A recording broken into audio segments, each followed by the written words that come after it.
오늘 우리에게 주시는 하나님 말씀은 요엘 3장 14절에서 21절 말씀입니다. 사람이 많음이여 심판의 골짜기에 사람이 많음이여 심판의 골짜기에 여호와의 날이 가까움이로다. 해와 달이 캄캄하며 별들이 그 빛을 거두도다. 여호와께서 시온에서 부르짖고 예루살렘에서 목소리를 내시리니 하늘과 땅이 진동하리로다. 그러나 여호와께서 그의 백성의 피난처 이스라엘 자손의 산성이 되시리로다. 그런즉 너희가 나는 내 성산 시온에 사는 너희 하나님 여호와인 줄 알 것이라. 예루살렘이 거룩하리니 다시는 이방 사람이 그 가운데로 통행하지 못하리로다. 그날에 산들이 단 포도주를 떨어뜨릴 것이며 작은 산들이 젖을 흘릴 것이며 유다 모든 시내가 물을 흘릴 것이며 여호와의 성전에서 샘이 흘러나와서 시딤 골짜기에 대리라. 그러나 애굽은 황무지가 되겠고 에돔은 황무한 들이 되리니 이는 그들이 유다 자손에게 포악을 행하여 무죄한 피를 그 땅에서 흘렸음이니라. 유다는 영원히 있겠고 예루살렘은 대대로 있으리라. 내가 전에는 그들의 피 흘림 당한 것을 갚아주지 아니하였거니와 이제는 갚아주리니 이는 여호와께서 시온에 거하심이니라.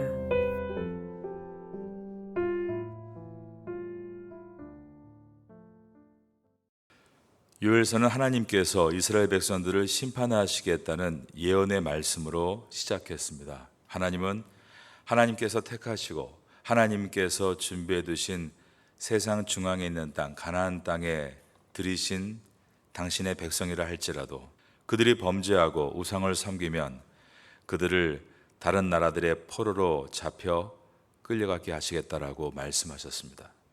그러나 그들이 자신들의 죄를 회개하고 돌이킨다면 그들이 어디에 있든지 모두 가나안 땅으로 다시 돌아오게 하시겠다라고 약속하셨습니다. 하나님은 이 약속대로 이스라엘 백성들이 범죄했을 때는 비록 바벨론의 포로로 끌려가 고통 가운데 살게 놔두셨지만 그들이 그곳에서 예루살렘 성전을 향하여 무릎 꿇고 기도할 때 그리고 자신의 삶을 다시 주님의 백성으로 돌이킬 때 하나님은 그들을 기억하시고 다시 가나안 땅으로 돌아가게 하셨습니다. 이것이 바로 구약의 하나님의 약속과 그 약속의 성취의 역사입니다. 그러나 이것은 이스라엘 백성의 이야기로 끝나지 않습니다. 이스라엘은 하나님께서 이 땅의 모든 세상을 어떻게 통치하시고 인도하시는가를 보여주시기 위해 하나의 샘플과 같이 세우셨다라고 말할 수 있습니다. 그러므로 이스라엘의 역사의 원리는 온 인류의 역사의 원리이고 또한 이스라엘의 회복은 바로 성도들의 회복을 말씀하고 있습니다. 이스라엘이 가나안 땅으로 돌아가는 것은 성도들이 이 세상에서 벗어나 새하늘과 새 땅에 들어가는 말씀을 보여주고 있는 것입니다.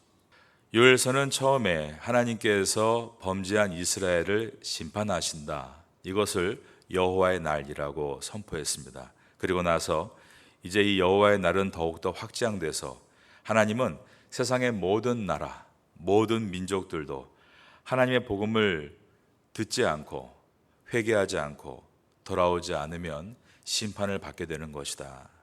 이것을 말씀합니다. 이처럼 성경은 항상 이스라엘을 중심으로 이야기를 전개하다가 전 세계로 확대가 됩니다. 이스라엘의 조상인 아브라함의 이야기로 시작해서 모든 나라, 모든 세대의 이야기로 확대되는 것입니다. 아브라함 시대 때 죄가 관영함으로 망했던 소돔의 이야기는 이제 온 세상으로 확대되어 세상의 마지막에 불로 심판을 받는 세상으로 이어지게 되는 것입니다. 요엘서는 이 심판의 날을 여호와의 날이다라고 표현하고 있습니다. 심판의 날인 여호와의 날은 작게는 이스라엘 백성이 구약시대 때 바벨론에 의해서 멸망당하는 이야기이고 그리고 하나님의 눈동자가 머무는 예루살렘 성전이 뽑혀나가는 이야기입니다. 그러나 이것은 조금 확대돼서 이제 신약시대 때 로마에 의해서 예루살렘이 멸망당하고 재건되었던 예루살렘 성전이 다시 한번 뽑혀나가는 날도 예언되었습니다. 그리고 더 확대되어 요엘서는 이 여호와의 날이 세상의 마지막에 있을 온 세상을 향한 하나님의 심판과 예루살렘의 회복이다라고 예언하고 있는 것입니다. 그 내용이 바로 오늘 본문의 말씀입니다. 이제 오늘 본문의 첫 절인 요엘서 3장 14절을 보겠습니다. 사람이 많으며 심판의 골짜기에 사람이 많으며 심판의 골짜기에 여호와의 날이 가까움이로다. 여기에 여호와의 날이라고 표현된 이 날은 세상의 마지막 때에 하나님께서 온 인류의 죄악과 우상 숭배에 대해서 심판하시는 날을 뜻합니다. 이때 하나님은 많은 하늘의 천군 천사들을 동원하셔서 이들을 다 심판하시겠다라고 말씀하셨습니다. 이 내용이 신약 성경인 데살로니가 후서 1장 7절 이하에 기록되어 있습니다. 우리 주 예수 그리스도께서 이 땅에 재림하실 때 그때는 심판주로 오신다는 것입니다. 주 예수께서 자기의 능력의 천사들과 함께 하늘로부터 불꽃 가운데에 나타나실 때에 하나님을 모르는 자들과 우리 주 예수의 복음에 복종하지 않는 자들에게 형벌을 내리시리니, 이것은 복음을 듣지 못한 자들과 그리고 복음을 들었으나 복음을 받아들이지 않는 자들에게 형벌이 임한다라는 뜻입니다. 이런 자들은 주의 얼굴과 그의 힘의 영광을 떠나 영원한 멸망의 형벌을 받으리로다. 여호와의 날을 형벌의 날이다라고 기록하고 있습니다. 지금은 그러므로 고린도후서 6장 2절 말씀과 같이 은혜 받을 만한 때이고 지금은 구원의 날입니다. 지금 온 열방에 많은 선교사님들이 나가서 복음을 전하고 있습니다. 모든 족속에 복음을 전하는 것입니다. 왜냐하면 하나님의 공의란 모든 족속에 하나님이 구원하신다는 복음을 듣게 하시는 것이 하나님의 계획이기 때문입니다. 그리고 나서 복음을 들었음에도 불구하고 그 복음을 받아들이지 않는 것에 대해서는 이제 우리의 책임입니다. 온 세상을 멸망을 받아야 마땅한 것이지만 하나님의 세상을 이처럼 사랑하사 독생자를 주셨습니다. 그리고 그 복음을 믿는 자들에게 구원의 문을 여시는 사랑의 주님이십니다. 그러나 그 사랑은 공의가 없는 사랑이 아니라 반드시 하나님의 때가 되면 공의롭게 심판하시는 공의가 있는 하나님의 사랑인 것입니다. 요엘서로 돌아가겠습니다. 다시 14절을 제가 보겠습니다. 사람이 많으며 심판의 골짜기에 사람이 많으며 심판의 골짜기에 여호와의 날이 가까움이로다. 여기에 나와 있는 이 심판의 골짜기, 이것을 바로 앞에 있는 우리 3장에서 살펴본 내용은 3장 2절에 보면 내가 만국을 모아 데리고 여호사밧 골짜기에 내려가서라고 되어 있습니다.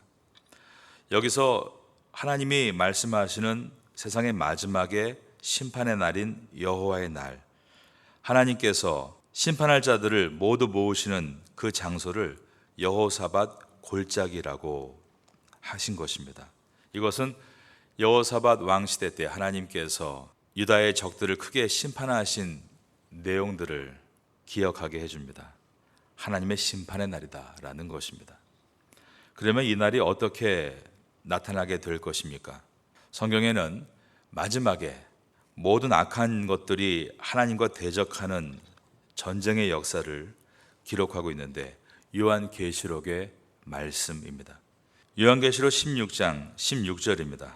새 영이 히브리어로 아마겟돈이라 하는 곳으로 왕들을 모으더라.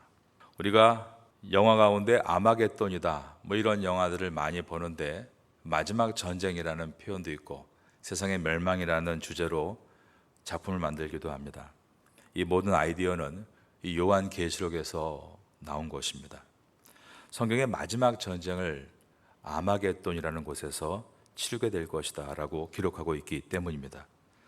여기서 새 영이 히브리어로 아마겟돈이라는 곳으로 왕들을 모았다. 이 새 영은 누구를 말하는가? 이 새 영은 바로 악한 마귀와 그리고 그 마귀의 아들 같은 존재와 그리고 마귀를 따르는 하수인들을 말하고 있습니다. 요한계시록 16장 13절을 보겠습니다. 또 내가 보매 개구리 같은 새 더러운 영이 용의 입과 짐승의 입과 거짓 선지자의 입에서 나오니. 이 사탄은 하나님을 그대로 따라하려고 합니다. 하나님은 성부 하나님, 성자 예수님, 그리고 성령 하나님이시죠. 사탄은 그것을 그대로 따라하려고 하는데 여기에 보니까 용이 나오고 있고, 짐승이란 바로 용에서 나오게 될 적그리스도와 같은 존재입니다. 마치 성부 하나님과 성자 예수님이 같이 동행하는 것처럼 사탄과 또 그의 하수인 같은, 그리고 아들처럼 보이는 그러한 적그리스도가 함께 동행하게 될 것이라고 되어 있습니다.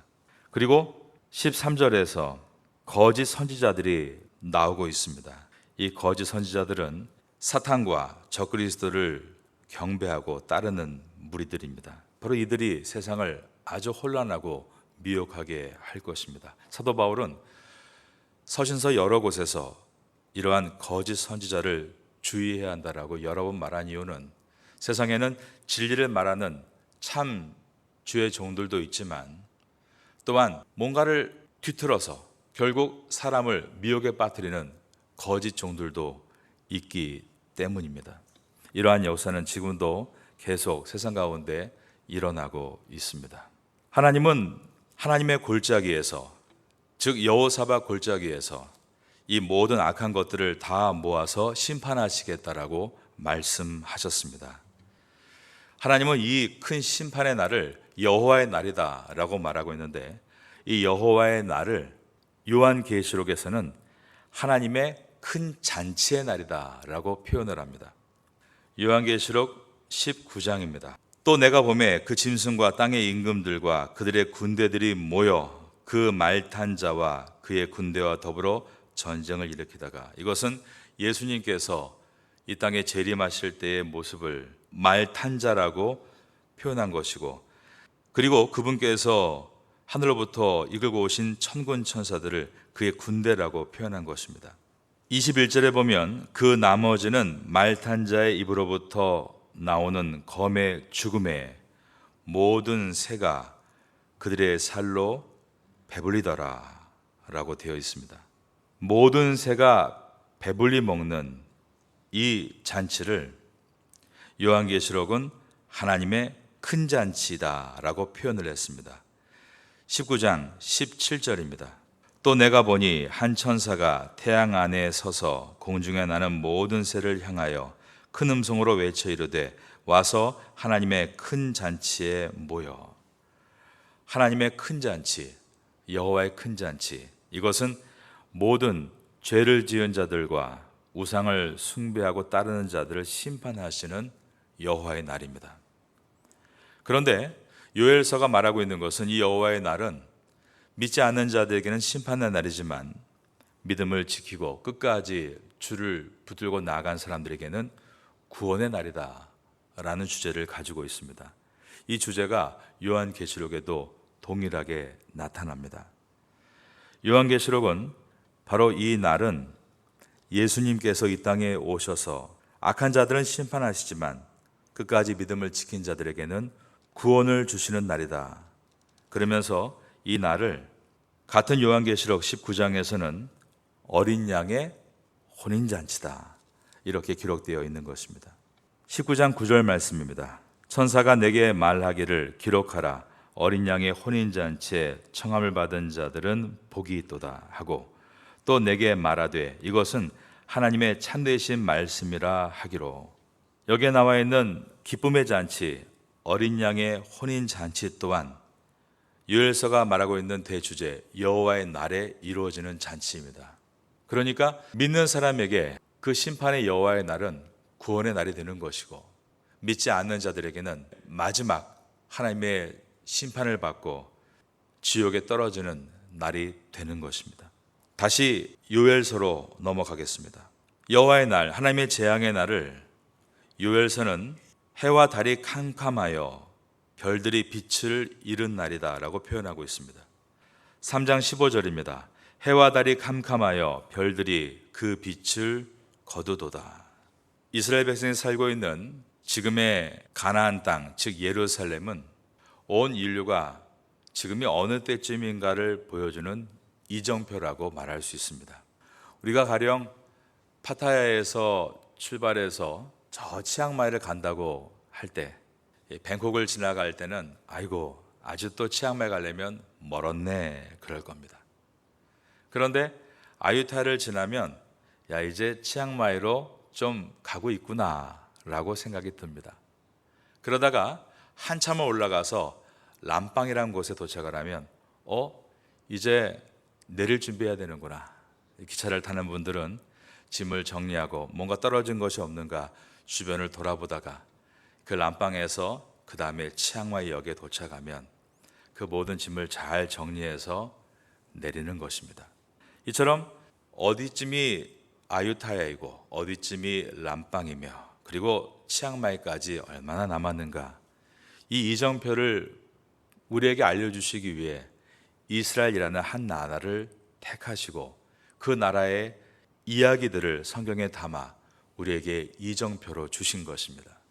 지금 이스라엘에 하마스와의 전쟁이 이어지고 있습니다. 전쟁의 상황보다도 더 중요한 건 전쟁의 원인입니다. 원인은 오직 한 가지입니다. 이스라엘 백성들은 구약 시대 때 아무리 하나님의 백성이라 할지라도 범죄하면 하나님께서 열방에 흩으십니다.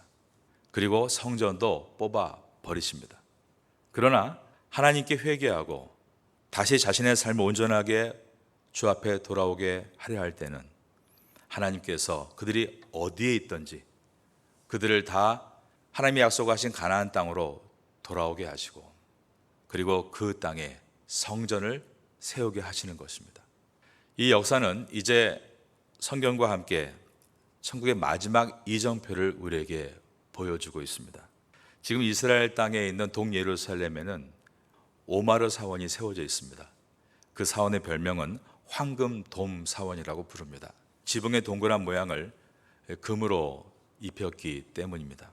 그러나 그 성은 하나님이 약속하신 예루살렘 성전이 아니라 마음의 틀을 따르는 사람들이 와서 세운 모스크입니다.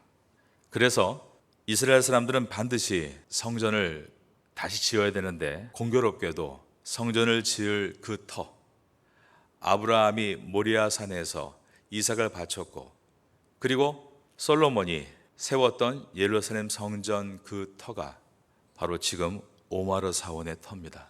그 사원을 다 밀어서 그 속에 뿌리를 받고 예루살렘 성전을 건축해야 하는 것입니다. 이 문제가 전쟁이 일어나고 있는 가장 중요한 원인입니다. 이 일로 인해서 홍해길이 막혔고 우리의 모든 수출 품목들이 그곳을 지나가지 못하고 있습니다.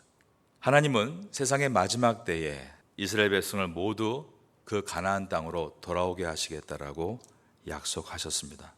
그러나 에스겔서에 나와 있던 메마른 뼈가 다시 살이 돋고 핏줄이 올라오고 영이 임하여 생명이 된다는 그 얘기가 이스라엘의 회복이라고 생각하는 사람은 역사에 한 사람도 없었습니다.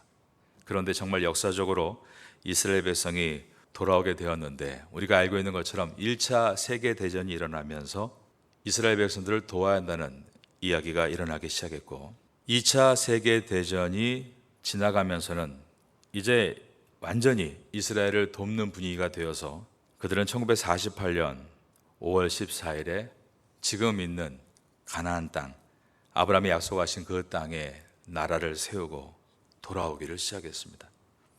그러나 처음에는 많이 돌아온 것이 아니었습니다. 그런데 이제 점점 역사는 하나님의 주권 안에 있고 지금 모든 이스라엘 백성들이 이스라엘로 돌아가고 있습니다. 하지만 미국에 있는 이스라엘 사람도 많고 또 다른 여러 나라에 살고 있는 디아스포라들도 여전히 많이 있습니다. 하지만 성경은 그들이 모두 어디에 있든지 돌아가게 되리라. 이제 우리가 앞으로 신문을 보면서 주시해야 될 대목입니다.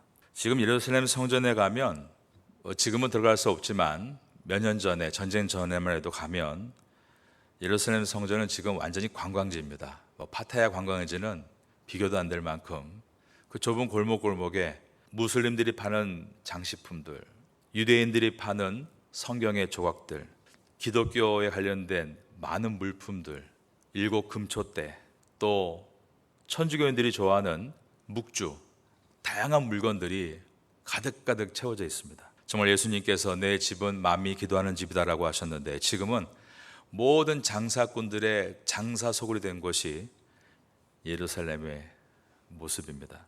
그런데 그런 이방 사람들이 이제 한 명도 없어지게 될 것이다. 이 내용이 요엘서에 기록이 되어 있는 것입니다. 요엘서 3장 17절 말씀, 17절을 다 같이 읽겠습니다. 그런즉 너희가 나는 내 성산 시온에 사는 너희 하나님 여호와인 줄 알 것이라. 예루살렘이 거룩하니 다시는 이방 사람이 그 가운데로 통행하지 못하리라. 물론 이 내용을 우리가 전체적인 신앙적인 측면에서 이제 마지막에 예수 그리스도를 믿는 새 예루살렘 모든 성도들이 하나님의 나라로 들어가서 그분의 나라, 그리스도의 나라에서 영원히 함께한다는 뜻으로 이해할 수 있습니다. 그러나 이 요엘서의 이 말씀은 역사적으로도 앞으로 있게 될 말씀입니다. 성경은 일관적으로 이스라엘 땅에 예루살렘 성전이 세워질 것이다라고 말씀하고 있습니다. 지금 우리는 어쩌면 그 장면을 우리 시대에 볼지도 모를 정도로 급박하게 사건들이 진행이 되고 있습니다. 이스라엘은 가자 지구를 그냥 놔두지 않을 것 같습니다. 이방 사람들이 한 사람도 없이 다 몰아내려고 저 바다 끝까지 몰고 있습니다. 그러나 그렇게 인간적인 힘으로 하는 것은 결코 하나님의 뜻과 같이 가는 것은 아닙니다. 이것으로 인해서 모든 국제사회가 이스라엘을 비난하고 있습니다. 결국 성경에 보면 이제 다른 또한 큰 전쟁을 예견하면서 이 전쟁의 양상도 지금 이스라엘의 모습과 매우 깊게 연결되어 있습니다. 미움을 받고 이제 또 한번 격돌하고, 그러나 그 모든 것은 주님의 주권 안에 있다. 이것이 성경의 가르침입니다. 우리가 요엘서를 지나면서 이 부분을 잠깐 짚어보고 넘어갑니다. 그러나 올해 요한계시를 공부할 것이고 데살로니가 전후서와 베드로 전후서를 함께 공부하면서 좀 더 깊이 다루어 보려고 합니다. 여러분의 삶에 하나님 말씀의 내용에 마음의 눈이 떠질 수 있기를 바라고, 이 은혜를 붙들면 우리는 어린 양의 혼인잔치 그 소망을 가지고 세상을 이겨나갈 수 있는 것입니다. 세상이 말하는 여호와의 날, 그 날을 심판의 날로 두려워하지 말고 그 날이 구원의 날인 것을 기억하고 담대히 나가는 성도가 될 수 있기를 예수님의 이름으로 축원합니다.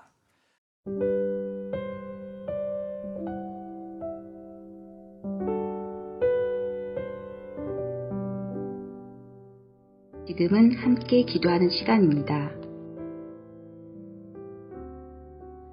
2월의 공동기도 제목은 첫째, 모든 성도가 마가복음과 요엘서, 생명의 삶 큐티를 통해 신앙의 기초를 다지게 하소서. 둘째, 주일, 새벽, 금요 예배 말씀을 통해 거룩이 회복되게 하소서. 셋째, 각 구역 예배가 말씀으로 시작되고 말씀으로 깊어지는 사랑의 공동체가 되게 하소서. 넷째, 태국 예배부가 말씀으로 일어나게 하소서. 말씀을 붙잡고 기도하는 귀한 시간 되시기를 소망합니다.